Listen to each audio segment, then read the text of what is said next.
The day the sky changed started like any other. Bill Carter sat at his desk in NASA's Deep Space Monitoring Station, sipping lukewarm coffee while staring at screens filled with data. His night shift was nearly over when the anomaly appeared. At first, he thought it was an equipment malfunction, a sudden spike in radio frequencies from the edge of the solar system, beyond Neptune. "Hey Nancy, can you check if the deep array is working right?" Bill called to his colleague. Nancy Wu pushed her glasses up and walked over.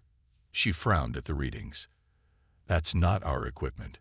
Something's broadcasting out there." Within hours, the quiet monitoring station transformed into a hive of activity. Government officials in suits rushed in. Military personnel established security perimeters. Dr. Olivia Wright, a linguist with military clearance, was flown in from Berkeley to analyze the signals. "It's a language," she announced after 36 hours of nonstop work. Dark circles hung under her eyes as she addressed the hastily assembled officials. "It uses mathematical principles as a foundation.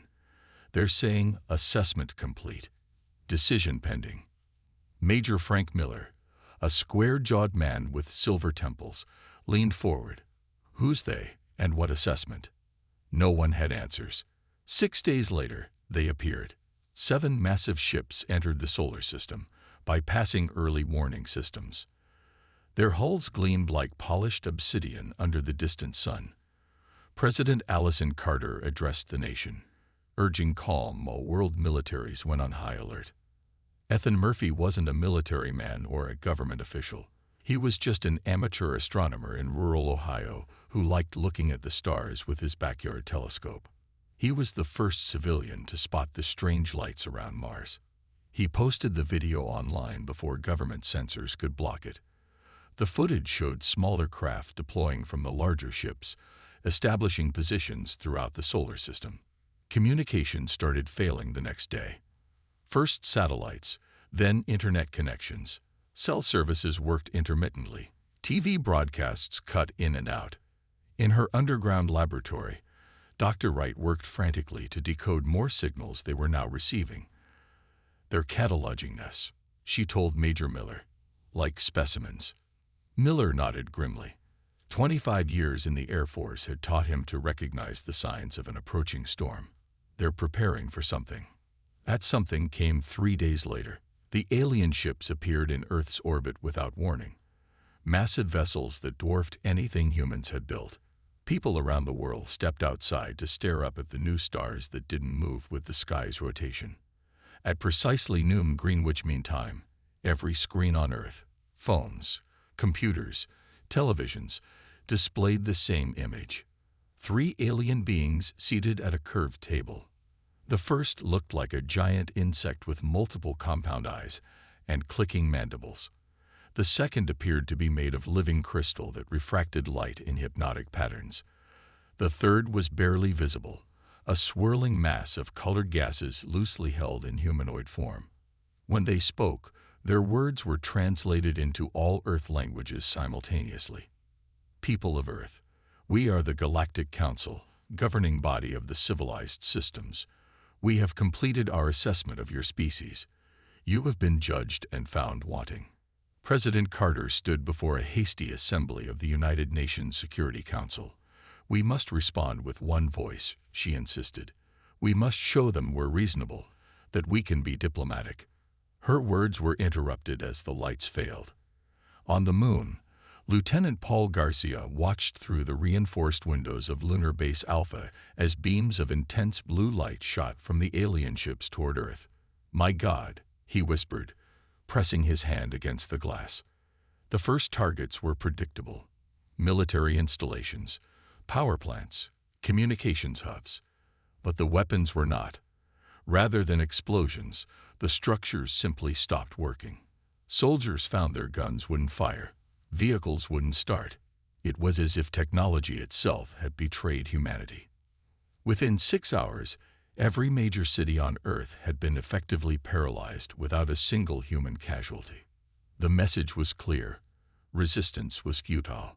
But humans had never been good at understanding the concept of futility.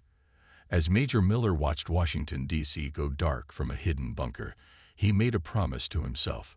This was not the end. It was just the beginning. 3 days after the initial attack, the aliens made their intentions clear. Every working screen on Earth flickered to life simultaneously, showing the 3 council representatives again. The insect-like Vrax clicked its mandibles before speaking. Earth has been found guilty of potential threat status. Your species develops technology too quickly and fights too often. Your history is filled with war. Your future models show you would bring chaos to the galactic community. The crystalline luminary glowed with pulsing blue light. We cannot allow a species with your aggressive tendencies to spread beyond your world. It is too dangerous. The gaseous nebulon swirled in shades of green and purple. You will surrender all weapons and military technology. You will accept council oversight. Your development will be controlled. This is not negotiable. President Carter stood in the emergency White House bunker, surrounded by advisors. The electricity worked here, protected by special shielding. She straightened her jacket and faced the camera. People of Earth, today I speak directly to the Galactic Council, she said, her voice steady despite the fear in her eyes. We are a young species, still learning and growing. We ask for dialogue, not domination. We ask for partnership, not punishment. We have much to offer the galaxy if given the chance. The Council's response came an hour later with renewed attacks. This time they targeted military bases worldwide. From his station on the moon, Lieutenant Garcia watched in horror as blue beams lanced down to Earth again. The lunar base's communications still worked, allowing them to monitor the situation, but not help. All personnel, this is Lieutenant Garcia. The Council forces are targeting military installations globally. They're moving to ground invasion. Stay alert. We may be next. On Earth, people huddled in homes and shelters, watching the skies nervously. The Council ships deployed smaller craft that descended to targeted locations. They looked like giant metallic teardrops, gleaming in the sunlight as they dropped from the clouds. In Washington, D.C., Major Miller led a team through underground tunnels. The city above was in chaos. Council ground forces had landed in the National Mall. They were tall, mechanical suits piloted by Vrax soldiers, 6-limbed and heavily armed. Stay low and quiet, Miller whispered to his team. We need to reach the science division. They found Dr. Wright in her lab, frantically downloading data to portable drives.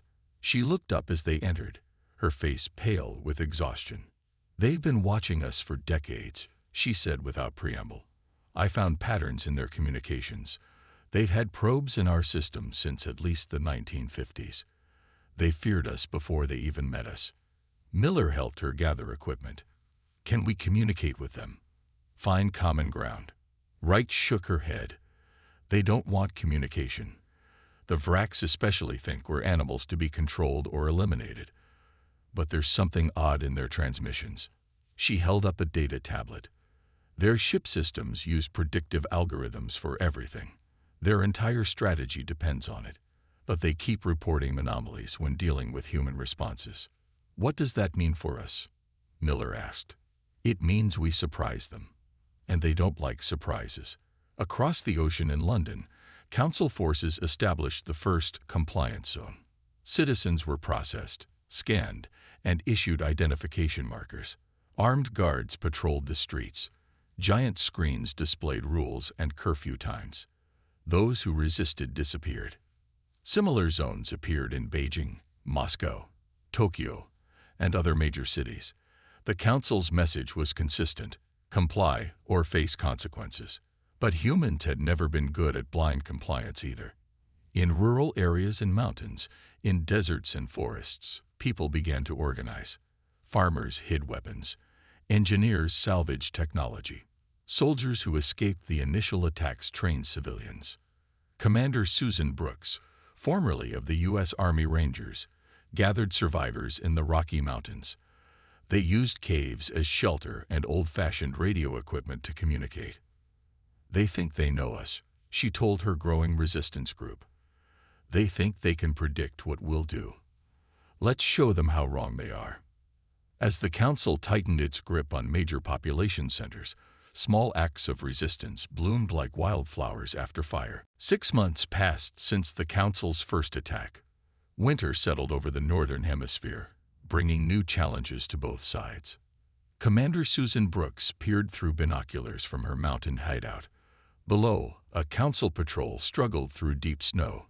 Their mechanical suits, designed for efficiency, moved clumsily in the cold.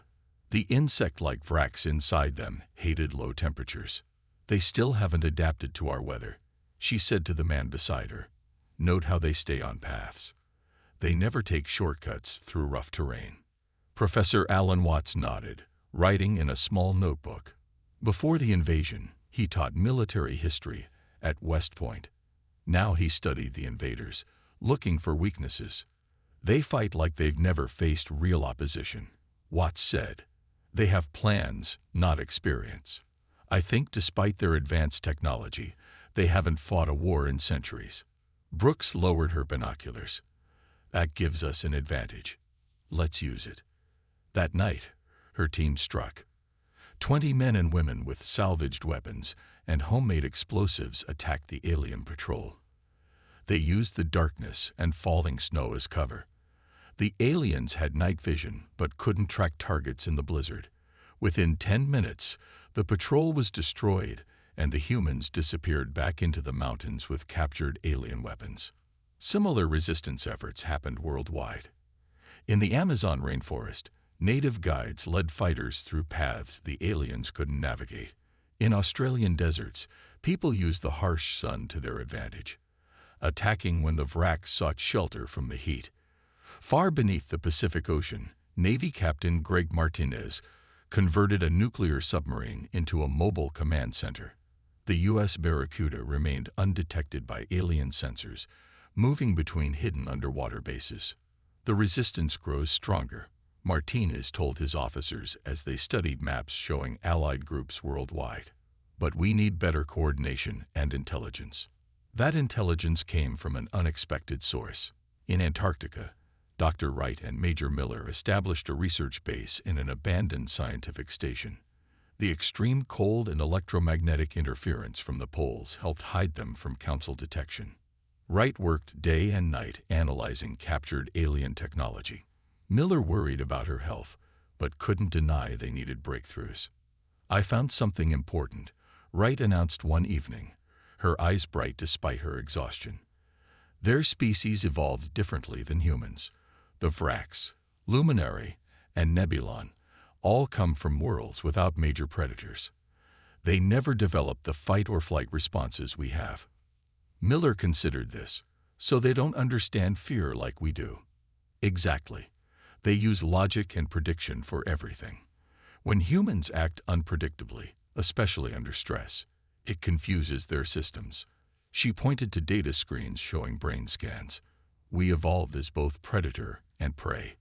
We can think like both. They can't." This discovery spread through resistance channels. Groups began using chaos tactics, striking randomly, changing patterns, doing the unexpected. Council forces struggled to respond. In the cities, life under occupation grew harder. Council compliance zones expanded. Humans received minimal food and medical care in exchange for labor. Those who resisted disappeared. Those who cooperated got slightly better treatment but lived as prisoners. Yet even here, resistance took root. Workers sabotaged alien machinery. Doctors pretended to comply while secretly treating resistance fighters. Children passed messages hidden in games. The Council itself showed signs of internal conflict. The Vrax pushed for harsher measures, arguing that humans would never submit and should be eliminated. The Luminary questioned this approach, noting the resistance only grew stronger under pressure. The Nebulon seemed increasingly uncomfortable with the occupation, their gaseous forms swirling with nervous energy during public appearances. President Carter, now operating from a constantly moving command vehicle, used old shortwave radio to address the nation. "Stay strong." Her voice crackled through hidden speakers in homes and shelters across America. We have not surrendered. We will not surrender. Humanity has faced extinction before. From ice ages, from plagues, from our own mistakes. Each time, we survived. We will survive this too. In the Rocky Mountains, Commander Brooks looked at her growing force of fighters. Tomorrow, they would launch their biggest attack yet. 1 year into the occupation, humanity found its rhythm of resistance. What started as scattered rebellions grew into an organized worldwide network. Captain Martinez's submarine fleet used old undersea cables to create a communication system the aliens couldn't detect or break. The Council expects us to use radio or digital signals, Martinez explained to resistance leaders during a secure video call. They don't understand how quickly humans can adapt to old technology when needed. In the Antarctic Research Station, Dr. Wright made another breakthrough. She sat across from Major Miller at a small table, her hands wrapped around a mug of hot tea. "I've analyzed their genetic structure," she said. "Their biology explains their behavior. The Vraks evolved from hive insects.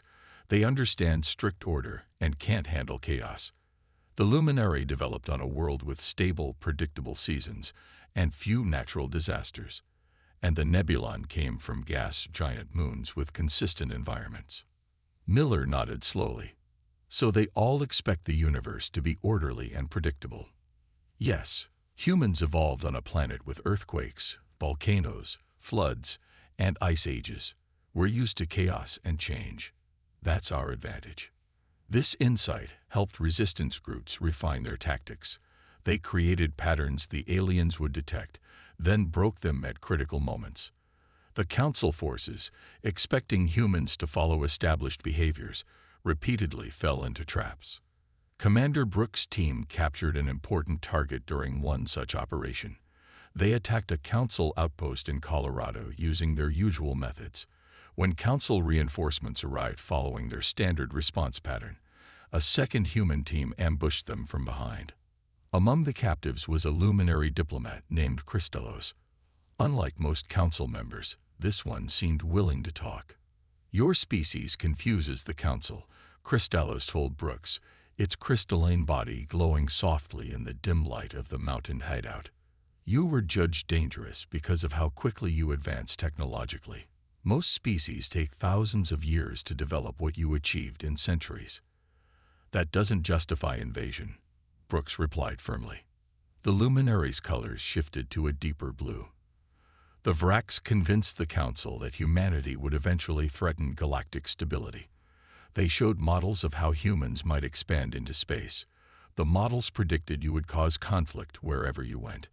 "Models can be wrong," Professor Watts said from where he stood nearby. "They can't predict everything." "That is becoming apparent," Christelos admitted. "The occupation is not proceeding as the models predicted. The Vraks are demanding more extreme measures, but the Nebulon are questioning our presence here entirely." This information traveled through resistance channels, eventually reaching President Carter in her mobile command center. After consulting with military advisors, she made a decision that would change the course of the war. "We need to take the fight to them," she announced to her senior staff. "Operation Trojan Horse begins next week." The plan was both simple and incredibly risky. Resistance fighters would allow themselves to be captured and taken to the Council mothership orbiting Earth. Once aboard, they would deploy a virus created by Dr. Wright into the ship's communication systems. Lieutenant Garcia, who had maintained the lunar base as an observation post, volunteered to lead the mission.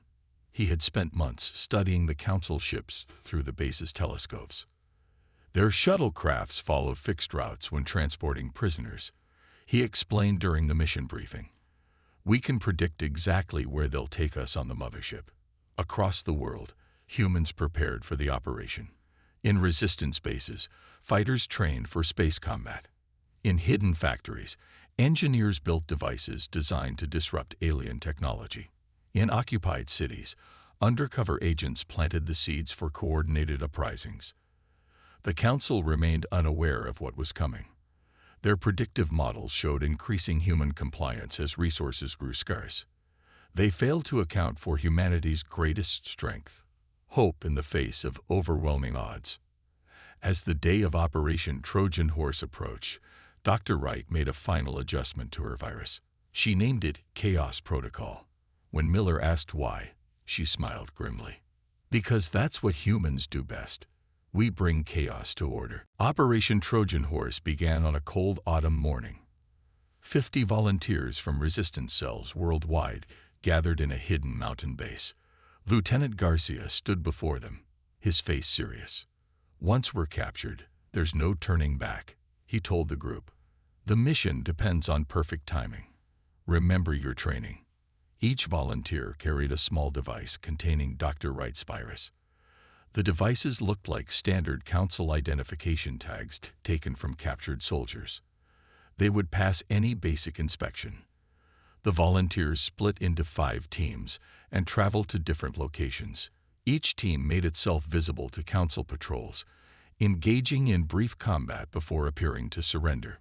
Within 24 hours, all teams had been captured and loaded onto transport ships bound for the mothership. Garcia's team went first. They sat silently in the transport's holding area, wrists bound with energy restraints. Through a small window, Garcia watched Earth grow smaller and the massive mothership larger. It was his first time seeing it up close, a city-sized vessel shaped like a giant disk with smaller structures extending from its center. "Prepare yourselves," he whispered to his team. "Remember the layout from our training." Once aboard, they were processed by Grax guards and placed in holding cells. The ship's interior was sterile and efficient, smooth white corridors and precisely angled junctions. Everything about it spoke of order and control. On Earth, Commander Brooks led synchronized attacks on 50 Council outposts. The attacks weren't meant to capture the posts, only to distract attention from what was happening on the mothership. "Keep them busy," she ordered her fighters. "Give our people up there the time they need." In his submarine command center, Captain Martinez monitored Council communications. "The distraction is working," he reported to President Carter. "Their forces are being pulled to multiple locations. They're following standard response patterns." Meanwhile, aboard the mothership, Garcia's team waited for the precise moment. A Nebulon guard approached their cell, its gaseous form contained in a semi-transparent suit. "Prisoners will be interrogated individually," it announced in a mechanized voice. As the first team member was removed from the cell, he stumbled deliberately against the guard. In that brief contact, he planted Wright's device on the guard's equipment belt. Similar scenes played out across the ship as other teams deployed their devices. The virus began spreading through the mothership's systems immediately. Designed to mimic routine data transfers, it moved undetected through communication networks. In Antarctica, Dr. Wright and Major Miller watched their monitors nervously. Small green dots appeared on a ship schematic as each virus component activated. "It's working," Wright whispered.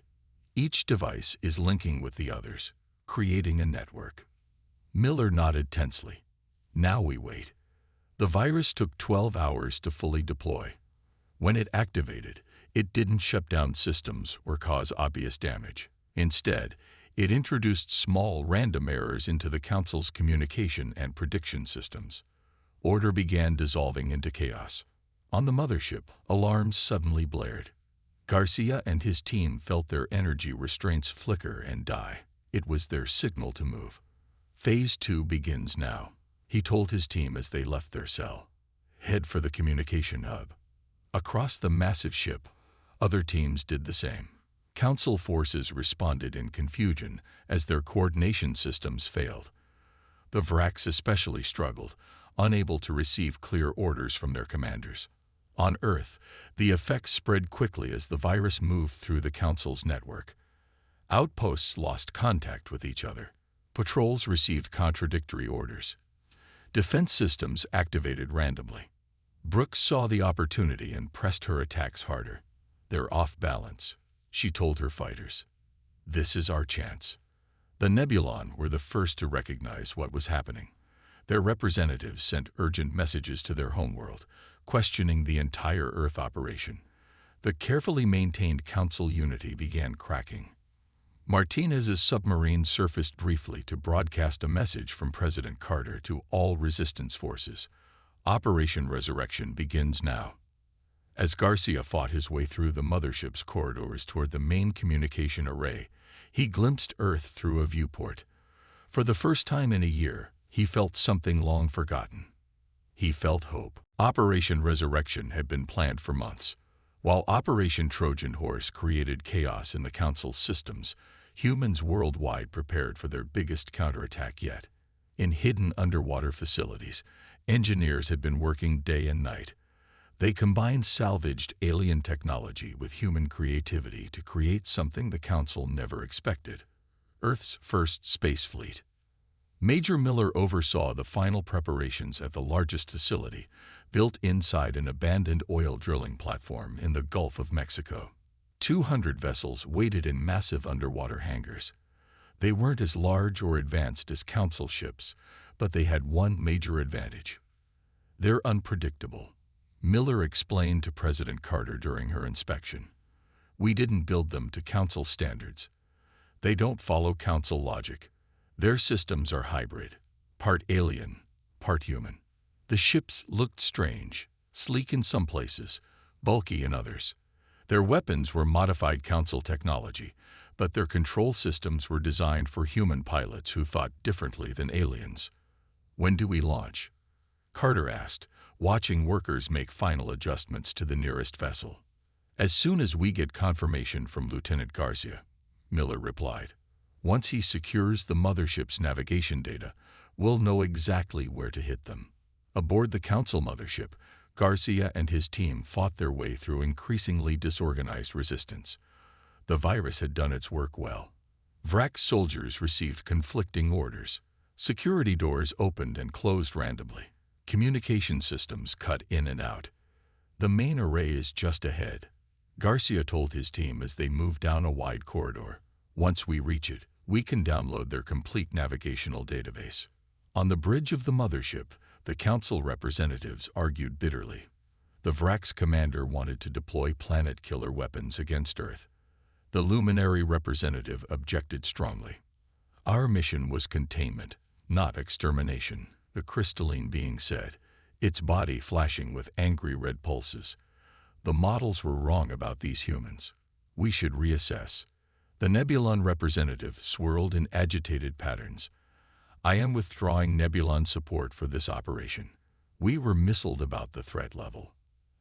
As the Council fractured, Garcia reached the communication array. His team secured the room and began downloading the navigation data to a device created by Dr. Wright. We've got it, Garcia reported through a secure channel. Complete maps of Council space, the locations of their homeworlds, supply routes, everything. On Earth, President Carter made her decision. She broadcast a message on all frequencies, knowing the Council would hear it. Attention Council forces. This is President Allison Carter of Earth. We offer you one chance to withdraw peacefully from our solar system. Refuse and face the consequences of your actions. The Vrak's commander responded with scorn. You have no power to make demands. Your species will submit or be eliminated. Carter didn't argue. Instead, she gave a single order: launch the fleet. Across Earth's oceans, the water began to churn. In the Gulf of Mexico, the Atlantic, the Pacific, the Indian Ocean, massive hangar doors opened beneath the waves. Humanity's ships rose from the depths, their engines glowing with hybrid energy. Brooks watched from her mountain base as the vessels streaked upward through the atmosphere, leaving trails of vapor behind them. I never thought I'd see something so beautiful, she said quietly. Professor Watts stood beside her. Throughout history, humans have always built ships to explore, to trade, and sometimes to fight. It's in our nature. In his submarine command center, Martinez coordinated the fleet's movements. Each vessel had a specific target based on the data Garcia had stolen. Group 1, target their communication relays, he ordered. Group 2, focus on weapons platforms. Group 3, prepare to board their supply ships. The Council forces in orbit, already confused by the virus, were caught completely off guard by the sudden appearance of human warships. Their carefully planned defensive formations broke apart as they tried to respond to multiple threats simultaneously. For the first time since the invasion began, the aliens experienced something humans knew all too well. They experienced fear. Earth's first space battle unfolded across the orbital lanes. Human ships, though outnumbered 3-1, moved in patterns that confused the Council forces.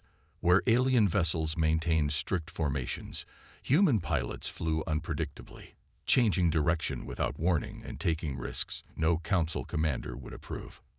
From her command ship, Commander Brooks directed the assault. After the initial launch, she had transferred from her mountain base to lead from the front. "Target their engines and communication arrays," she ordered. "Avoid destroying them if possible. We want their ships disabled, not destroyed." The human fleet followed her commands. While Council ships fired in predictable patterns, human vessels darted between the energy beams, closing distance rapidly. When they got close enough, boarding teams launched from the human ships. Captain Martinez led one such team. His years commanding submarines made him perfectly suited for the tight confines of space combat. His target was the Council's primary supply ship. "Remember, short bursts of movement," he told his team as they approached the massive vessel.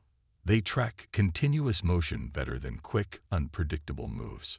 Once aboard, Martinez's team fought their way to the ship's control center.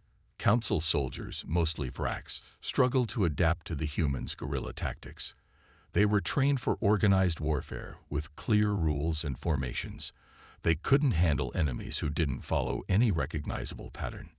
Meanwhile, Lieutenant Garcia completed his mission on the mothership. After securing the navigation data, his team had moved to disable the vessel's main weapons. Now he stood on the ship's observation deck, watching the battle unfold below. "Earth forces have disabled nearly 40% of Council ships," he reported back to President Carter. "Their formation is breaking." On her command vessel, President Carter worked with Dr. Wright to establish communication with the Luminary ships. Wright had discovered that among the Council races, the Luminary were most likely to negotiate. "This is President Allison Carter of Earth." She broadcast on frequencies the Luminary used for private communications. "Your Vrax allies are planning to use planet-killer weapons against us. This violates the Council's own rules of engagement. We offer you alliance instead of destruction." For several tense minutes, there was no response.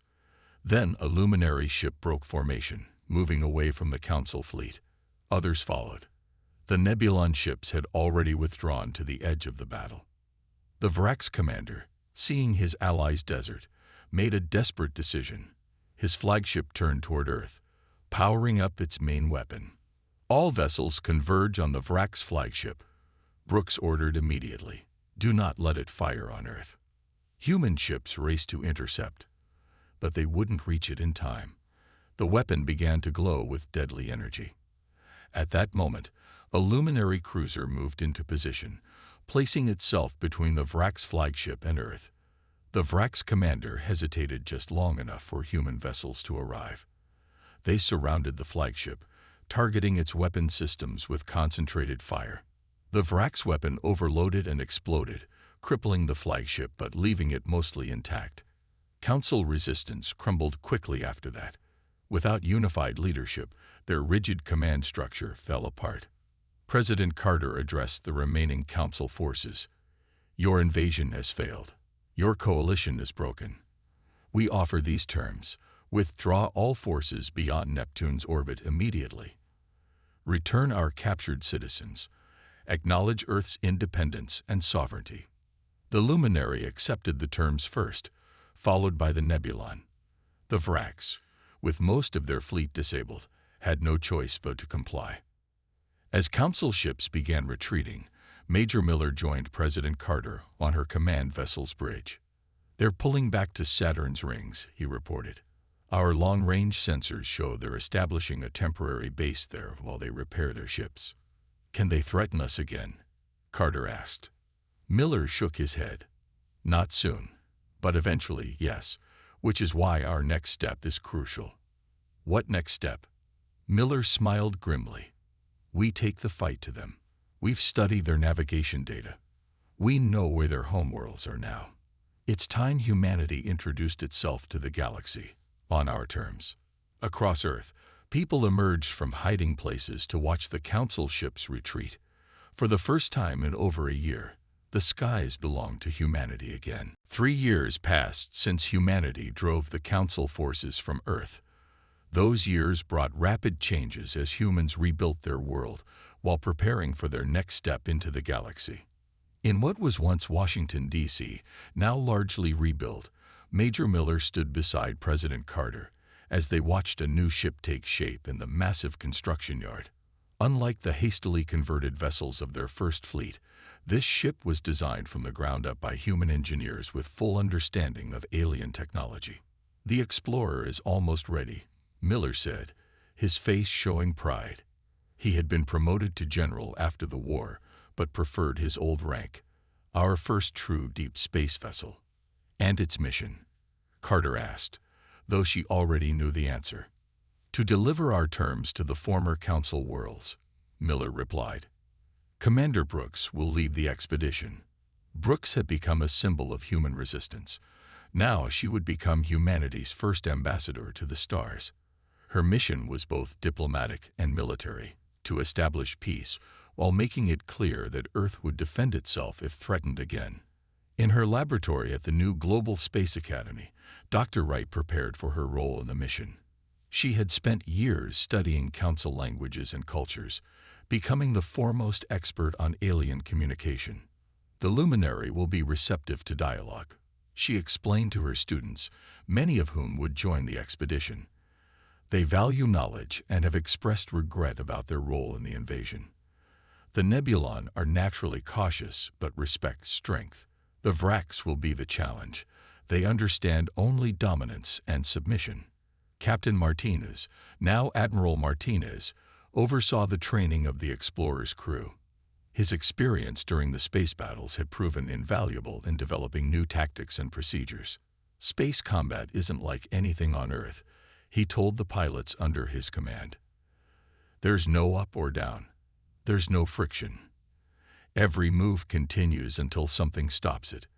We turned those facts to our advantage once. We'll do it again if we must. Professor Watts had perhaps the most unusual role in the post-war world. He documented everything, the invasion, the resistance, the counterattack, creating a comprehensive history that would inform future generations. The Council underestimated us because they didn't understand us, he explained during a lecture at the rebuilt Harvard University. They saw our conflicts and wars as signs of savagery rather than the painful steps of growth. They didn't recognize that our greatest strength comes from our greatest challenge, living with differences while working toward common goals.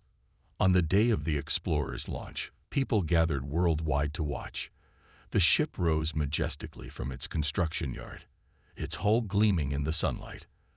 Unlike Council vessels with their uniform designs, the Explorer showed human touches, artwork on its hull, variations in its structure that balanced function with beauty. President Carter addressed the United Nations General Assembly as the Explorer reached orbit. Today we take our place among the stars, she said, her voice steady and confident. Not as conquerors, but as equals who have earned their right to exist through determination and courage. We go to the former Council worlds not seeking revenge, but understanding. Yet we go with this message. Earth is our home. Humanity will defend it at any cost.